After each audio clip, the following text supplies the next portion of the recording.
एक लड़की पढ़ने में काफ़ी इंटेलिजेंट होती है और वो अपनी 12वीं की क्लास को 99 नंबरों से पास कर लेती है।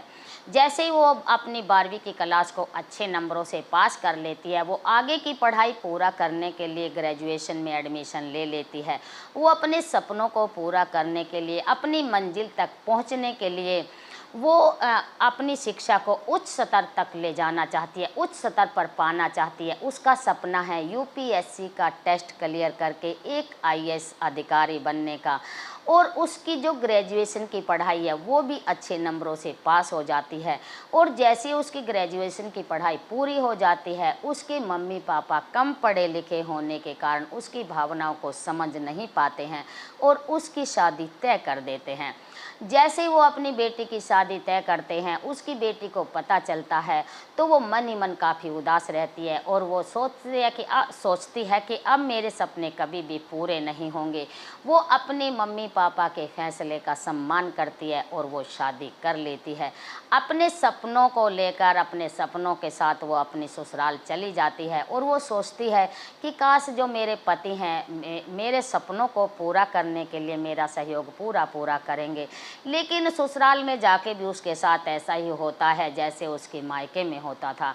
उसके सास ससुर वो भी कम पढ़ा लिखा होने के कारण वो लड़की अपने घर की जिम्मेवारी को बहुत ही अच्छे तरीके से निभाती है और अपना घर का काम पूरा करके अपने लक्ष्य को ध्यान में रखते हुए अपनी पढ़ाई पर जुट जाती है। और जैसे ही वो लड़की पढ़ाई करने लगती है तो उसकी सास एकदम से कहती है कि इतनी पढ़ाई करके तुम्हें कौन सा कलेक्टर बनना है। ज़्यादा पढ़ाई करने के बाद भी लड़कियों को चूल्हा चौका ही करना पड़ता है और इतनी तुमने पढ़ाई कर ली है, छोड़ो इस पढ़ाई को और अपने घर की जिम्मेवारी को संभालो, अपने घर का काम करो। लेकिन वो लड़की अपने पैरों को डगमगाने नहीं देती है, वो हौसला बनाई रहती है और वो घर के जो नोक झोंक है, घर में जो तू मैं है, उन पर बिल्कुल ध्यान नहीं देती है और अपनी मेहनत पर लगी रहती है, अपने घर की जिम्मेवारी भी करती है और साथ साथ अपनी पढ़ाई पर पूरा फोकस रखती है कि उसको अपने लक्ष्य को हासिल करना है। लेकिन जो उसका पति होता है वो भी इसमें उसका कोई सहयोग नहीं दे पाता है, क्योंकि उसके जो मम्मी पापा हैं कम पढ़े लिखे हैं, उनको इतनी नॉलेज नहीं होती है। वो भी उनके विरुद्ध जाकर कोई ऐसा काम नहीं करता है ताकि जो उन्हें बुरा लगे। तो वो लड़की सोचती है कि काश यहाँ से भी मुझे कोई भी सहयोग यहाँ से नहीं मिलेगा। और जैसे जैसे समय बीता और समय के साथ साथ उसकी पढ़ाई को लेकर उसके ससुराल में भी ज़्यादा नोक-झोंक होनी शुरू हो गई और खींचातानी ज़्यादा होने लगी।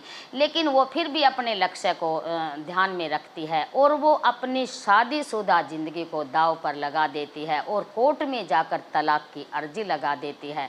और कोर्ट में जैसे ही तलाक की अर्जी लगा देती है और अर्जी लगाने के बाद अपनी पढ़ाई पर पूरा फोकस रखती है और वो दिन रात मेहनत करती है। और लेकिन उसे शाम का पता नहीं, सुबह का पता नहीं। जैसे जैसे समय बीता और समय के साथ साथ एक दिन वो भी आता है, उसकी मेहनत रंग लाती है और वो आज इतनी ऊंचाई पर पहुंच गई है, वो अपना टेस्ट को क्लियर कर लेती है।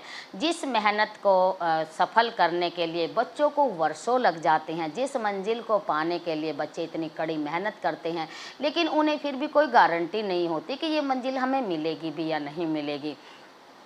उसकी राह में नोक झोंक भी हुई, उसने संघर्ष भी किया और आज उसकी कामयाबी की जो जीवन गाथा है, कहानी की पूरी सच्चाई जानने के लिए वीडियो में शुरू से लास्ट तक बने रहना है। और इससे पहले यदि आप मेरे चैनल पर नए हैं, लाइक और सब्सक्राइब ज़रूर करना है ताकि मेरा हौसला ऐसी बना रहे और मैं हर रोज़ ऐसी फैंटेस्टिक और मज़ेदार कहानी लेकर आऊँ। दोस्तों, ये कहानी एक संघर्षशील महिला की है जिसने समाज के जो रूढ़िवादी जो विचार हैं सभी को पार करती हुई वो अपनी बुलंदियों को छू लेती है और यहाँ से वो आगे जाके एक नया इतिहास रचती है। कलेक्टर ऑफिस में बड़ी गहमा गहमी है। सुबह का समय होता है और वो नई कलेक्टर ऑफिस में आने वाली है।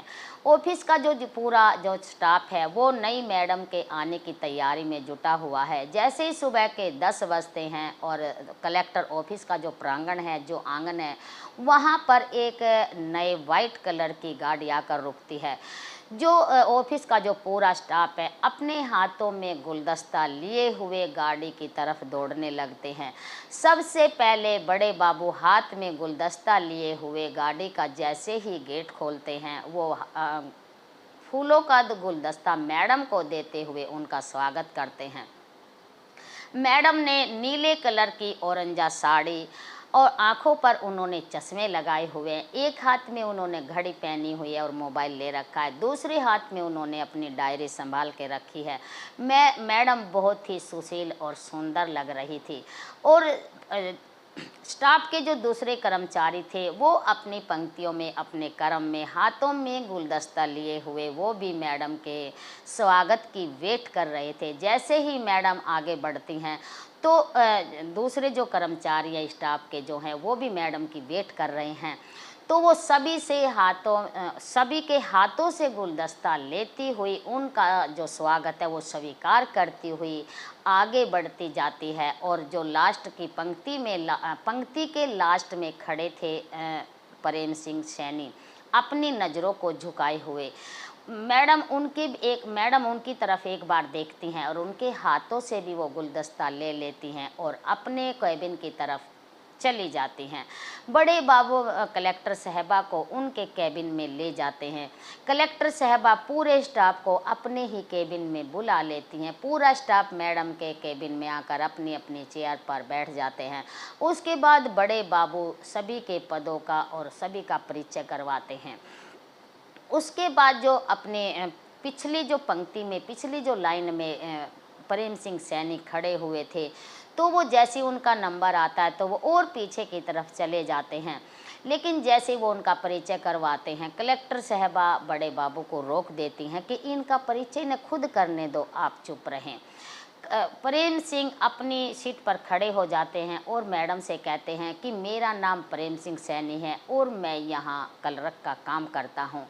लेकिन वो इतना कहकर मैडम के केबिन से बाहर चले जाते हैं। लेकिन सभी उनको देखते रह जाते हैं और वो ऐसे लग रहा था कि वो थोड़ा सा परेशान दिखाई दे रहे थे, लेकिन किसी को भी अच्छा नहीं लगता है। तो सभी ऑफिस का जो पूरा स्टाफ है वो मैडम के स्वागत में लगे हुए थे। वो मैडम की सुशीलता, सभ्यता और व्यवहार की प्रशंसा कर रहे थे। कुछ लोग तो उनके ऑफिस के कार्य की चर्चा कर रहे थे। तो जैसे ही बड़े बाबू प्रेम सिंह सैनी के पास पहुंचते हैं और थोड़ा सा नाराज़गी टाइप में जाकर उन्हें कहते हैं कि तुम्हें ऐसे वहां से चले जाना नहीं चाहिए था।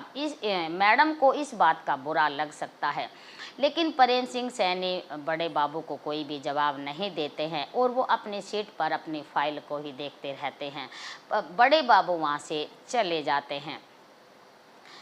लेकिन अगले दिन प्रेम सिंह सैनी बड़े बाबू को फ़ोन करके कहता है कि आज मेरी तबीयत कुछ ठीक नहीं है, मैं आज ऑफिस नहीं आऊँगा। तो मैडम को इस ऑफिस में ज्वाइन करे हुए 1 ही महीना हुआ था। तो आपके जितने भी कर्मचारी थे वो सभी अपने काम को लेकर अपने काम के सिलसिले में मैडम के सामने एक बार जा चुके थे। लेकिन जो भी कर्मचारी मैडम के सामने नहीं जाता था तो मैडम उनको किसी न किसी उद्देश्य से बुलवा लेती थी। लेकिन मैडम एक बार सभी का फेस देखना चाहती थी कि ऑफिस में स्टाफ में कितने बंदे हैं और किस तरह से वो अपना काम करते हैं और किस किस का व्यवहार कैसा है। लेकिन स्टाफ में एक बंदा ऐसा था जो मैडम के सामने जाने से कतराता था और वो था प्रेम सिंह सैनी। वो मैडम के सामने जाने से कतराता था, वो जाना पसंद नहीं करता था। और जब भी उनको मैडम से कोई काम होता था तो प्रेम सिंह अपने किसी दोस्त को मैडम के सामने भेज देता था कि जो मेरी फाइल है और मैडम के सामने ले जाओ, इन पे साइन वगैरह करवा के ले आओ। लेकिन ना ही मैडम ने उनको किसी काम से अपने सामने बुलाया। सुबह ऑफिस आती तो वो सबसे पहले हॉल में खड़ी होती और सबके केबिन की तरफ देखती और जितना पूरा स्टाफ होता था सबको वो गुड मॉर्निंग कहती और फिर उसके बाद अपने केबिन में जाती। पूरे जो स्टाफ को मैडम की ये आदत बहुत अच्छी लगती थी। लेकिन जैसे कई रोज़ हो चुके थे, जो प्रेम सिंह की जो सीट थी, प्रेम सिंह का जो कैबिन था वो कई दिनों से अपने ऑफिस में नहीं आया है। तो वो कलेक्टर साहबा बड़े बाबू को बुलाती है और उनसे पूछती है कि जो ये प्रेम सिंह सैनी हैं, कई दिनों से ये ऑफिस नहीं आ रहे हैं, आप पता करो कि अपने ऑफिस क्यों नहीं आ रहे हैं। एक कर्मचारी का इतनी लापरवाही करना ठीक नहीं है। तो जैसे ही बड़े बाबू प्रेम सिंह सैनी को कॉल करते हैं कि बड़ी मैडम काफ़ी गुस्से में हैं और तुम्हें बुला रही हैं। अगले दिन जैसे प्रेम सिंह सैनी मैडम के ऑफिस में उपस्थित होते हैं तो मैडम उनको नाराज़गी जाहिर करते हुए तो उनसे कहते हैं कि मिस्टर प्रेम सिंह, क्या आपने कोई एप्लीकेशन देकर सूचित किया है या कोई आपने छुट्टी ली है, और आपका इस तरह लापरवाही करना अच्छी बात नहीं है। लेकिन प्रेम सिंह सैनी मैडम के सामने चुपचाप खड़े रहते हैं, वो कोई भी जवाब नहीं देते हैं और अपने सिर को वो झुका लेते हैं। तब मैडम फिर उनको कहती है कि ये आपका घर नहीं है, ये एक सरकारी ऑफिस है, यहाँ के कुछ कायदे और कानून हैं और ये आपका घर नहीं है कि जब मर्जी आ गए और जब मर्जी चले गए। यहाँ जो इतनी लापरवाही करना ठीक नहीं है और आइंदा ध्यान रहे कि ऐसी गलती दोबारा ना हो, वरना मैं तुम पर सख्त से सख्त कार्रवाई करूँगी।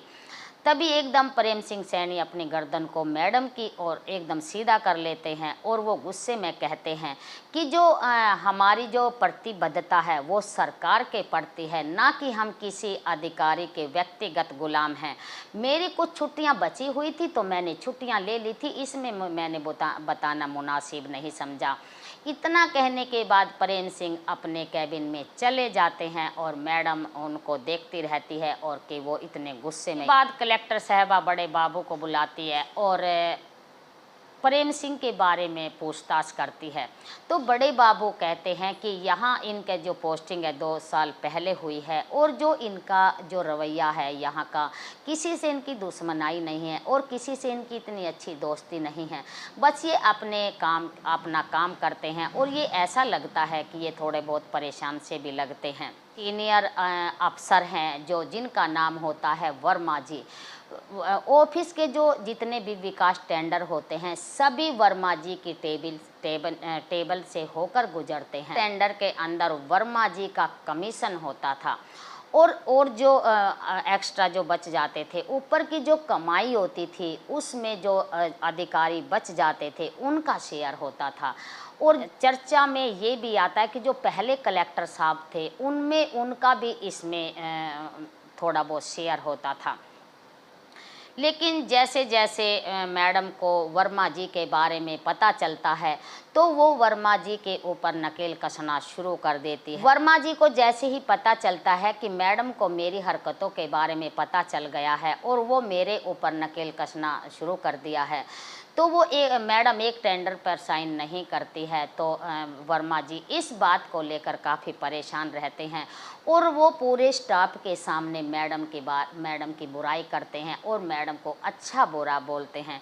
लेकिन जैसे ही वर्मा जी मैडम की बुराई कर रहे थे तो वहाँ बैठे जो प्रेम सिंह इस बात को, मैडम की बुराई को सुन रहे थे, लेकिन वर्मा जी बिल्कुल भी लगाम नहीं लगा रहे थे। वो बोले ही जा रहे थे और उनके प्रति वो षड्यंत्र भी कर रहे थे।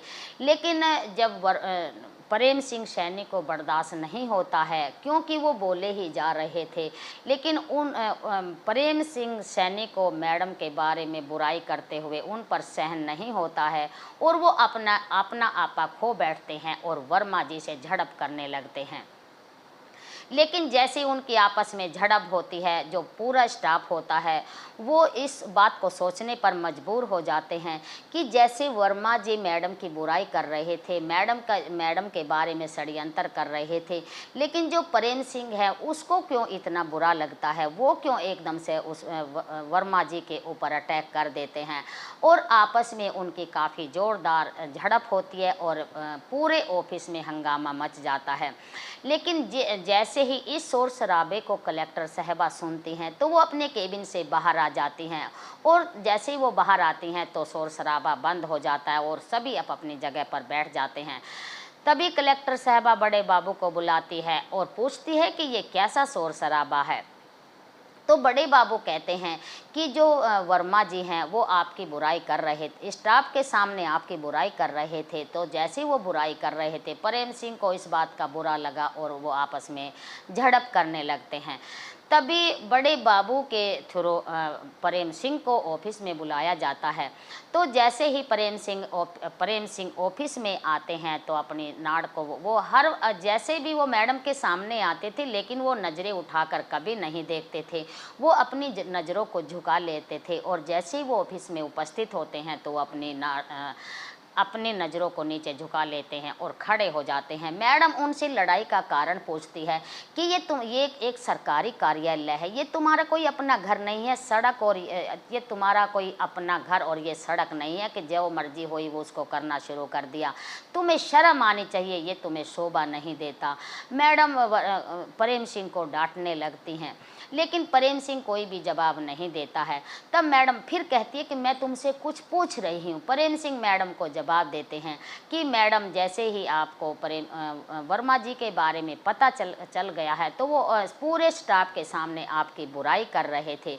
तो मैडम कहती है कि वो मेरी बुराई कर रहा था, आपकी तो बुराई नहीं कर रहा था। मैं उस पर अपना कानून कार्रवाई करवाती और मैं उसको अपने तरीके से बात करती। तो तुम्हें ये किसने हक दिया कि मतलब मेरी जो बुराई है, मेरे एकदम से तुमने, ये ऑफिस है, कोई तुम्हारा घर नहीं है। कलेक्टर साहबा बार बार प्रेम सिंह को काफ़ी ज़ोरदार से उनको धमकाती है, लेकिन जैसे ही प्रेम सिंह एकदम से मैडम की डांट काफ़ी सुन चुके थे, वो एकदम से कहते हैं कि मैडम से वो जवाब देते हैं कि हम अलग ज़रूर हो गए हैं, लेकिन यदि तुम्हारे बारे में कोई अच्छा बुरा कहेगा और तुम्हारी कोई कहीं बुराई करेगा तो मैं बिल्कुल भी बर्दाश्त नहीं करूँगा, मुझे ये अच्छा नहीं लगेगा। इतना कहने के बाद प्रेम सिंह अपने मैडम के केबिन से बाहर चले जाते हैं और जैसे ही वो प्रेम सिंह सैनी मैडम के ऑफिस से बाहर जाते हैं तो मैडम उन्हें देखती रहती है और जो उनकी प्रतिक्रिया होती है और जो उनके फेस के जो भाव होते हैं तरह तरह के होने लगते हैं और वो काफ़ी भावुक हो जाती हैं। लेकिन वो हैंकी लेती हैं और अपनी आँखों के जो आंसू हैं उनको इतनी चतुराई से वो साफ कर लेती हैं ताकि दूसरा आदमी देख ना पाए। और जैसे जैसे समय बीतता है और समय के साथ साथ ऑफिस का जो माहौल है वो भी ठीक हो जाता है और जो वर्मा जी और प्रेम सिंह के जो बीच में ऑफिस में झड़प हुई थी वो भी शांत हो जाती है और प्रेम सिंह सैनी भी अपनी ड्यूटी पर डेली अपना टाइम से आते हैं और टाइम से वो जाते हैं। अपने इस रवैये से मैडम आसपास के जो एरिया होता है उसमें पूरी फेमस हो जाती हैं और सभी उनकी प्रशंसा करने लगते हैं और जितनी जनता स्टाफ की थी, जितने ऑफिसर थे, कर्मचारी थे और जितनी वहाँ की आसपास की जनता थी, सभी के दिलों में वो अपनी छाप छोड़ देती हैं। आता है कि मैं तुम्हारे ऑफिस में जनता दरबार लगाना चाहता हूं। तो मैडम जैसे ही कैबिनेट मंत्री का फ़ोन सुनती है तो वो अपने पूरे स्टाफ को चेतावनी दे देती है कि तुम्हें अपना जो कार्य है पूरी ही अच्छे और ईमानदारी से करना है और हर बंदे को, हर जो स्टाफ का जो कर्मचारी है सभी को उपस्थित रहना है और कोई भी ऑफिस में ऐसा कार्य नहीं करना है जिससे कैबिनेट मंत्री को बुरा लगे और वो नाराज होकर चले जाएं। सभी को अपनी अपनी जो प्रतिभा है और अपनी अपनी ईमानदारी से अपने ऑफिस का काम अच्छे तरीके से करना है। मैं किसी भी तरह का कोई शिकायत है वो मैं सुनना पसंद नहीं करती। और जैसे ही जिस दिन कैबिनेट मंत्री का जनता दरबार लगना होता है, उनका समय आने का होता है और वो तुरंत बड़े बाबू को बुलाती है कि आप पता करें कि जो प्रेम सिंह हैं वो आज अपने ऑफिस क्यों नहीं आए, जबकि मैंने सबको चेतावनी दे रखी है कि सभी को उस दिन हाजिर जरूर रहना है, लेकिन वो अभी अपने कैबिन में नहीं आए हैं और कैबिनेट जो मंत्री हैं वो आने वाले हैं, समय उनका हो चुका है। जैसे ही बड़े बाबू प्रेम सिंह को फ़ोन करते हैं तो वहाँ पता चलता है कि जो बीती रात में प्रेम सिंह के ऊपर कुछ हमलावरों ने जानलेवा हमला कर दिया है और वो किसी प्राइवेट हॉस्पिटल में बेहोशी की हालत में आईसीयू वार्ड में एडमिट हैं। जैसे इस खबर को मैडम सुनती है तो उनका जो फेस है वो एकदम से उतर जाता है और वो मैडम का फेस एकदम उतर जाता है। मैडम के इस रवैये को देखते हुए जो बड़े बाबू हैं और स्टाफ के जितने भी वहाँ कर्मचारी होते हैं तो वो सोचने पर मजबूर हो जाते हैं कि जो प्रेम सिंह है उनकी जो हालत ऐसी है तो ये मैडम इस खबर को सुनकर इतनी ये परेशान कैसे होने लगती हैं। तो वो कलेक्टर साहबा बड़े बाबू से कहती हैं कि मंत्री के जो आने की जो तैयारी है, जो स्वागत है, जो उनका जो मतलब उनके जो काम है वो तुम देखना, बाकी मैं हॉस्पिटल जाती हूँ और उनके प्रेम जी के बारे में पूछ कर आती हूँ। लेकिन वो अपने आप को रोक नहीं पाती है। बड़े बाबू मैडम से कहते हैं कि मैडम आपका यहाँ होना बहुत ज़रूरी है, यदि आप यहाँ मौके पर नहीं यदि आपको कैबिनेट मंत्री आपको मौके पर नहीं पाएंगे तो वो नाराज़ होकर जा सकते हैं। तो मैडम बड़े बाबू से कहती है कि मेरा अस्पताल में पहुंचना बहुत ज़रूरी है और इस मौके को आप संभालो, मैं हॉस्पिटल में होकर आती हूं। तो बड़े बाबू मैडम से कहते हैं कि मैडम हॉस्पिटल में तो प्रेम की जो खबर है वो भी दूसरे कोई स्टाफ का बंदा हम भेज देते हैं, वो प्रेम सिंह की खबर लेकर आ जाएगा, लेकिन आपका यहाँ रहना बहुत ज़रूरी है। लेकिन मैडम नहीं रुकती है और अपने जो उनका ड्राइवर है उनको वो कहती है कि आप गाड़ी निकालिए, फटाफट उस हॉस्पिटल में चलिए।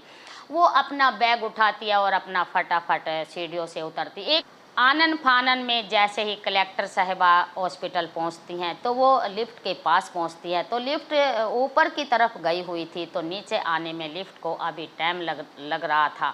तो कलेक्टर साहिबा लिफ्ट का भी वेट नहीं करती है और सीढ़ियों के रास्ते जल्दी जल्दी आईसीयू वार्ड की तरफ चली जाती हैं। तो जैसे ही कलेक्टर साहिबा आईसीयू वार्ड की तरफ चल जाती हैं तो वहाँ का जो डॉक्टरों का स्टाफ होता है वो कलेक्टर साहब के इस रूप को देखकर सकते में आ जाता है कि कलेक्टर साहिबा किसके लिए इतनी परेशान है। और जैसे ही वो आईसीयू वार्ड में अंदर एंट्री करती हैं और वो प्रेम सिंह की हालत को देखती हैं तो वो प्रेम सिंह की हालत को देखकर वो काफ़ी उदास हो जाती हैं और उनकी आंखों में आंसू आ जाते हैं। प्रेम सिंह के पूरे शरीर पर पट्टियां बंधी हुई थी, हाथों में उनके ग्लूकोज लगी हुई थी और लेकिन वो अभी बेहोशी की हालत में ही थे। लेकिन जैसे ही कलेक्टर साहिबा डॉक्टरों के स्टाफ से पूछती है कि अब इनकी हालत कैसी है तो डॉक्टर साहब प्रेम सिंह की हालत की जानकारी कलेक्टर साहब को देते हैं कि ये रात से काफ़ी इनकी हालत में अब सुधार है, अब ये खतरे से बाहर हैं और ये जल्दी ही ठीक हो जाएंगे और फिर हम इनको जल्दी ही इनके घर के लिए डिस्चार्ज कर देंगे। तो जैसे ही कलेक्टर साहब डॉक्टरों से बात करती है और कहती है कि इनका अच्छे से अच्छा इलाज होना चाहिए और इनकी जो दवाई गोलियां वो भी अच्छे से अच्छी होनी चाहिए और इनके तरफ ज़्यादा से ज़्यादा ध्यान दिया जाना चाहिए। तो जैसे ही कलेक्टर साहिबा आईसीयू वार्ड में बैठी हुई थी उनके पास काफ़ी फ़ोन आ चुके थे, लेकिन कलेक्टर साहिबा किसी का भी फ़ोन आईसीयू में अटेंड नहीं करती है। और जैसी आईसीयू वार्ड का टाइम है वो पूरा हो जाता है, मैडम आईसीयू से बाहर आ जाती हैं और जैसे वो अपना फ़ोन उठाती हैं, ऑन करती हैं तो बड़े बाबू का ऑफिस से कई बार फ़ोन आ चुका है कि मैडम जो कैबिनेट मंत्री ऑफिस में आए हुए थे तो वो आपको इस समय पर न पाकर वो काफ़ी नाराज़ हो जाते हैं और नाराज़ होकर ऑफिस से चले जाते हैं। लेकिन जैसे ही कलेक्टर साहबा अपने कार्यालय पहुंचती हैं तो वहाँ जो बड़े बाबू हैं वो कलेक्टर साहब से प्रेम सिंह की हालत के बारे में पूछते हैं तो मैडम के इतनी पूरी अच्छी तरीके से उनको जवाब नहीं दे पाती है और बिल्कुल ही धीमी आवाज़ में कहती है कि अब उनकी हालत थोड़ा ठीक है और वो जल्दी ही ठीक हो जाएंगे। तो धीरे धीरे जैसे जैसे समय बीतता है और समय के साथ साथ प्रेम सिंह की हालत में काफ़ी सुधार हो जाता है और वो मतलब काफ़ी ठीक हो जाते हैं और उनको एक हफ्ते के बाद हॉस्पिटल से घर के लिए डिस्चार्ज कर दिया जाता है। लेकिन इस बीच मैडम जो कलेक्टर साहिबा होती हैं वो प्रेम सिंह से हॉस्पिटल मिलने नहीं जाती हैं और कलेक्टर साहिबा ड्राइवर से कहती है कि आज हमें प्रेम सिंह के यहाँ जाना है और उनकी तबीयत के बारे में पूछना है। ड्राइवर मैडम को गाड़ी में बैठाते हैं और साथ में उनके सुरक्षा गार्ड भी बैठते हैं और ड्राइवर गाड़ी को लेकर प्रेम सिंह के दरवाजे पर गाड़ी आकर रुक जाती है। मैडम प्रेम सिंह के घर के अंदर चली जाती हैं और जो सुरक्षा गार्ड हैं और जो ड्राइवर हैं उनको मैडम गेट के बाहर ही रोक देती हैं। जैसे ही मैडम गेट के अंदर एंट्री करती हैं और जो प्रेम सिंह है मैडम को अपने घर में खड़ा हुआ देखते हैं तो वो एकदम चकित रह जाते हैं। मैडम जैसे ही अंदर जाती हैं तो वो क्या देखती हैं कि जो प्रेम सिंह है एक चारपाई पर लेटे हुए हैं, उनके पूरे शरीर पर पट्टियां बंधी हुई हैं और जो उनके पास चारपाई के पास में एक स्टूल है उस पर पानी और उनकी दवाइयां रखी हुई हैं। लेकिन प्रेम सिंह अपनी दवाइयों को लेने के लिए उठने का काफ़ी प्रयास करते हैं लेकिन वो उठ नहीं पाते हैं क्योंकि उनकी जो बॉडी में जो काफ़ी दर्द हो रहा था वो उनको सहन नहीं कर पाते हैं, तो वो दोबारा से वापस लौट जाते हैं। तो मैडम आगे बढ़ती है और पहले वो पानी लेती हैं, फिर दवाई लेती हैं और फिर प्रेम सिंह को दवाइयाँ खिला देती हैं। प्रेम सिंह मैडम के हाथ से दवाई खाकर दोबारा से पीछे अपनी चारपाई पर लेट जाते हैं। चारपाई के परली तरफ एक चेयर रखी होती है, उस पर जाकर मैडम बैठ जाती है। तब प्रेम सिंह मैडम से कहते हैं कि मैडम आपको इस तरीके से हमारे घर नहीं आना चाहिए था, आप एक बहुत बड़ी अफसर हैं और मैं एक मामूली सा क्लर्क हूँ। तो जो पूरा जो स्टाफ है वो हमारे बारे में क्या क्या बातें बनाएगा और हम किस किस को क्या कहते फिरेंगे, किस किस को हम सफाई देंगे। तब मैडम कहती है कि इस बात को आपको तब सोचना था जब वर्मा जी पूरे स्टाफ के सामने मेरी बुराई कर रहे थे और आप उस बुराई को नहीं सुन सके थे और आप वर्मा जी के ऊपर टूट पड़े थे, तो ये बात आपको तब सोचनी थी। कलेक्टर साहिबा प्रेम सिंह से पूछती हैं क्या तुम यहाँ अकेले रहते हो? तो प्रेम सिंह थोड़ा आंखों का इशारा करते हुए कहते हैं कि हाँ मैं यहाँ अकेला रहता हूँ। तब मैडम कहती है कि आपने शादी नहीं की, आपकी जो फैमिली है वो आपके साथ नहीं रहती क्या? आपकी फैमिली आपसे अलग रहती है? तो प्रेम सिंह मैडम को इस बात का कोई भी जवाब नहीं देते हैं। तो उसके बाद मैडम कहती कि जो ये रूम की हालत है ये कैसी कर रखी है और जो कैसे कर रखी है, इतनी गंदगी यहाँ पड़ी है, यदि अपनी फैमिली को आप पास में रखते तो आपको दवाइयाँ भी टाइम पे मिलती और खाना भी आपको बढ़िया और गर्म मिलता, आपकी ये हालत नहीं होती। लेकिन जैसे ही मैडम के मुख से प्रेम सिंह इन बातों को सुनते हैं तो उनके आंखों में आंसू आ जाते हैं। तो वो कहते हैं मैंने अभी शादी नहीं की है। तब मैडम मैडम प्रेम सिंह की इस बात से सुनकर वो अपनी आंखें नीचे झुका लेती है और वो अंदर ही अंदर उसकी आंखों से आंसू बहने लगते हैं। तो प्रेम सिंह कहते हैं कि मैंने अभी शादी नहीं की है और लेकिन घर से तो निकाल चुका था, लेकिन मैं आपको दिल से नहीं निकाल पाया और मुझे आपकी बहुत याद आती है और मैं आपको दिल से नहीं निकाल पाया, मुझे आपकी बहुत याद आती है। तब मैडम कहती है कि मुझे भी आपकी बहुत याद आती है और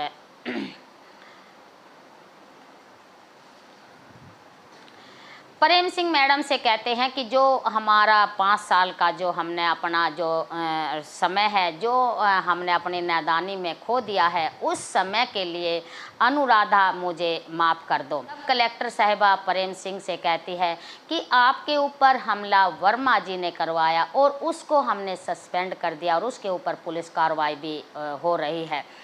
तब प्रेम सिंह मैडम से कहते कि आपको ऐसा नहीं करना चाहिए था और अब तो हर स्टाफ का जो कर्मचारी है हमारे बारे में पता नहीं क्या क्या जो ऊट पटांग बातें करेंगे और क्या क्या हुड़दंगपना खड़ा होगा और किस किस को हम क्या क्या कहेंगे। तब मैडम कहती है प्रेम सिंह से कहती है कि ये बात आपको 5 साल पहले सोचनी थी और ना तो हमारा समय खराब होता, ना हम एक दूसरे से अलग रहते और आज हम एक दूसरे के साथ रहते। प्रेम सिंह मैडम की इन बातों को सुनकर काफ़ी दुखी हो जाते हैं और वो उनकी आंखों से आंसू बहने लगते हैं और मैडम के वो दोनों हाथों को पकड़ लेते हैं और बार बार उनसे माफ़ी मांगते हैं। लेकिन प्रेम सिंह कलेक्टर साहब से मैडम से कहते हैं कि जो उस दौरान जो घर की परिस्थिति थी, जो घर की हालात थी, जो घर के में नोक झोंक थी, लड़ाई झगड़े होते थे, उस वक़्त मैं आपकी शिक्षा के खिलाफ़ बिल्कुल भी नहीं था और मैं अपने मम्मी पापा के इच्छा के विरुद्ध भी तो नहीं जा सकता था और ना ही मैं आपको समझा सकता था। और यदि मैं अपने मम्मी पापा की इच्छा के विरुद्ध जाता तो अच्छी बात नहीं थी, तो मैं ऐसा कोई काम नहीं कर सकता था जो उनको बुरा लगे। तब कलेक्टर साहबा प्रेम सिंह से कहती कि मैंने आपसे और उनसे मांगा ही क्या था, मैंने बस उनसे इतना मांगा था कि आप मेरी पढ़ाई जारी रहने दीजिए, मुझे कुछ बनना है, मेरे कुछ सपने हैं, मुझे अपने लक्ष्य पर पहुंचना है। लेकिन उनकी इच्छा थी, उनकी जो सोच थी, वो चाहते थे कि मैं और लड़कियों की तरह घर का काम काज करूं और घर संभालूं, बाकी इसके सिवा मैं और कुछ ना करूं। लेकिन जब मुझे कुछ और नहीं सूझा तो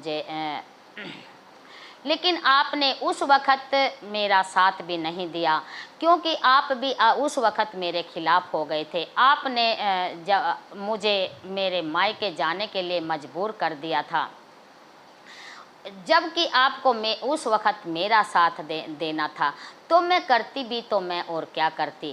तब प्रेम सिंह जी मैडम से कहते हैं कि इसका मतलब ये तो नहीं हुआ कि आपने तलाक की जो अर्जी है वो जाकर कोर्ट में लगा दी, इसका क्या मतलब हुआ, इससे कुछ हल हो सकता था। लेकिन जैसे ही मैडम प्रेम सिंह से कहती है कि मेरे पापा ने मुझे बहुत ज़ोर दिया और जब तुमने अपने जो तलाक की अर्जी मेरे पास भेजी थी, मैंने उस पर साइन नहीं किए थे। मेरे पापा ने मुझे काफ़ी ज़ोर दिया कि आप इस जो ये तलाक का जो पेपर है, इन पे आप सिग्नेचर कर दो और इस रिश्ते से मुक्त हो जाओ। लेकिन मैं समझती थी, मैं इस बात को जानती थी कि एक दिन आप मुझे ज़रूर समझोगे और मेरी कदर ज़रूर करोगे, और इसलिए मैंने उन जो तलाक के जो पेपर हैं उन पर सिग्नेचर नहीं किए। तब जो प्रेम सिंह हैं मैडम से दोबारा से फिर माफ़ी मांगते हैं कि यदि आप उस समय उन पेपरों पर साइन कर देती तो मैं एक बहुत बड़ा पाप का भागी बन जाता। आपका बहुत बहुत शुक्रिया है। वो मैडम से बार बार माफ़ी मांग रहे थे, लेकिन वो कह रहे थे कि जो उस समय घर की जो नोक झोंक थी, जो खींचातानी थी, मैं इतना मजबूर हो गया था कि मतलब उस समय मुझे कुछ भी मतलब नहीं सूझ रहा था कि क्या करना चाहिए और क्या नहीं करना चाहिए। ना तो मैं आपको समझा सका था और ना मैं अपने मम्मी पापा के विरुद्ध जा सकता था।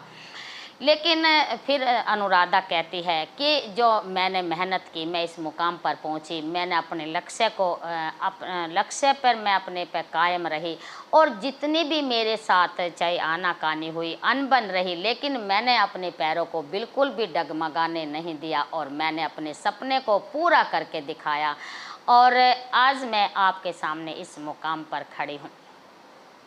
दोस्तों, एक लड़की ने इतनी मेहनत करके और जो पुराने रीति रिवाजों को छोड़ते हुए वो आगे बढ़ जाती है और अपने सपने को वो पूरा कर लेती है। और जैसे ही वो दोनों आपस में बातें करते हैं, थोड़ी देर के बाद जो मैडम है वो गेट पर जाती है और सुरक्षा गार्ड और ड्राइवर से कहती है कि अब तुम अपने घर जाओ, कल मैं तुमको ऑफिस में मिलती हूँ। उनको घर मैडम उन दोनों को घर भेज देती है और जैसे ही सुरक्षा गार्ड और ड्राइवर मैडम के मुख से इन बातों को सुनते हैं तो वो चकित रह जाते हैं और मैडम के फेस को ही निहारते रहते हैं कि मैडम कह क्या रही हैं।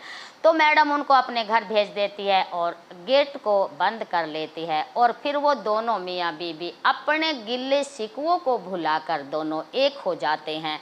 और दोस्तों, ये थी उन दोनों मियाँ बीबी की प्रेम कहानी। वो अपना जो बीता हुआ समय वो सब कुछ भुलाकर, अपनी गलतियों को भुलाकर दोनों एक हो जाते हैं और अपनी गृहस्थी दोबारा से बसा लेते हैं और मैं उम्मीद करती हूँ कि आप इस कहानी से कुछ ना कुछ नया ज़रूर सीखोगे और ऐसी गलती आप नहीं करोगे। और देखो, परिवार को देखते हुए, समाज को देखते हुए, समय को देखते हुए काम करना चाहिए, लेकिन अपने लक्ष्य को भी ध्यान में रखना चाहिए। और यदि आपको वीडियो अच्छी लगे तो कमेंट बॉक्स में आप अपनी राय रख सकते हैं। और फिर मिलेंगे एक नई कहानी के साथ, नई स्टोरी के साथ। अब चल लेते हैं अलविदा।